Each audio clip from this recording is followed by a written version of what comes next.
बुलढाणा जिल्ह्याच्या मोताळा तालुक्यातील माळेगाव या ठिकाणी गेल्या 25 ते 30 वर्षांपासून आदिवासी समाज वन विभागाच्या जागेवर अतिक्रमण करून राहत होता। या गावांमध्ये पहिली ते चौथी पर्यंत जिल्हा परिषदेची शाळा होती। मात्र वन विभागाने हे अतिक्रमण काढल्यामुळे शाळा देखील निष्कासित करण्यात आली आहे। अजूनही आदिवासी बांधव त्याच ठिकाणी वास्तव्यास असल्यामुळे गावातील 30 ते 40 विद्यार्थ्यांचे शैक्षणिक नुकसान होत आहे। माळेगावात पुन्हा जिल्हा परिषदेची शाळा सुरू करण्यात यावी या मागणीसाठी पालक आणि विद्यार्थ्यांनी जिल्हा परिषद कार्यालय गाठत शिक्षणाधिकाऱ्यांशी चर्चा केली। यामध्ये सकारात्मक निर्णय घेण्याचे आश्वासन प्रशासनाकडून देण्यात आले। मात्र काही दिवसात शाळा पुन्हा सुरू न झाल्यास तीव्र स्वरूपाच्या आंदोलनाचा इशारा यावेळी देण्यात आला आहे।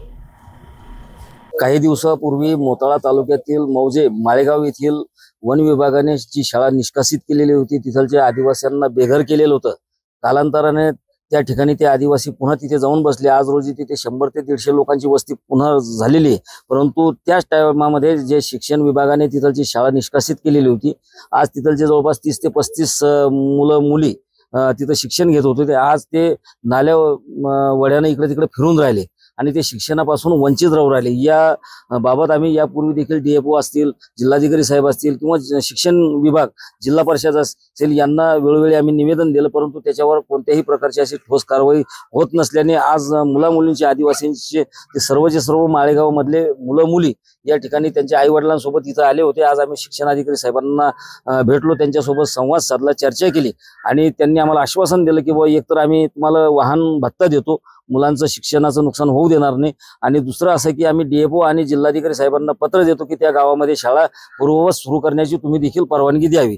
याबाबत आम्ही आज या ठिकाणी आलो आणि सखोल असे त्यांच्यासोबत चर्चा आमची झाली।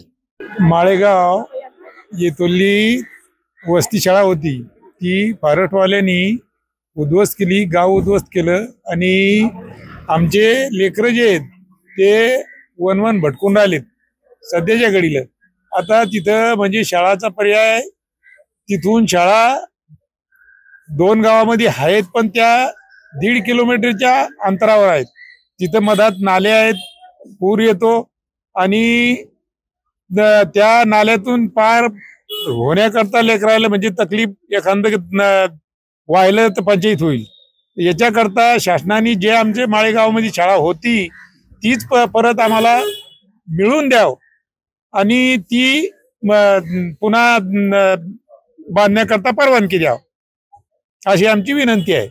आम्ही माळेगावचे रहिवासी आहे, 30 वर्षापासून आम्ही तिथे राहत होतो, पण हे फॉरेस्ट खात्यानं आमचं गाव उद्ध्वस्त झालं, तर आमचं गाव मोडलं, आमची शाळा मोडली लेकरायची, तर आमचे लेकर आता घरी बसले, शाळेत जाऊन नाही राहिले आणि दुसऱ्या शाळेत जायचं म्हणलं दुसरीकडे मोळेगाव इकडं तिकडं म्हणलं तर ते लांब आहे।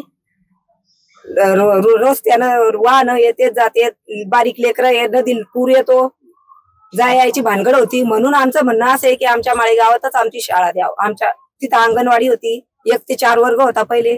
30 वर्षापासून आम्ही तिथं राहत होतो। आता आमची मागणी की आमच्या गावात आमच्या लेकरं बाळ अशी इकडे तिकडे फिरू राहिले तर आम्हाला शाळा द्याव। NTV news Marathi, Buldhana.